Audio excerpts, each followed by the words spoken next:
chamber is rigged with spying devices, like a two-way mirror and a hidden camera. If anybody yawns in this room, I'm gonna catch it. First, the control. The group's left in the empty room for 10 minutes. Nothing to read, no talking aloud. Next, the lucky volunteers get to read some tax law. People, we have our first yawn. Now, will it travel round the room like a Mexican wave?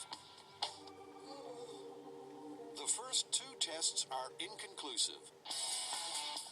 So for test number 3, Scotty tries to infect the subjects with the yawning bug.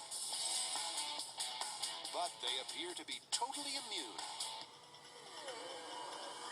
Unlike Carrie. 6:30 a.m. at a local flea market, where the Mythbusters hope to get a bigger sample of test cases.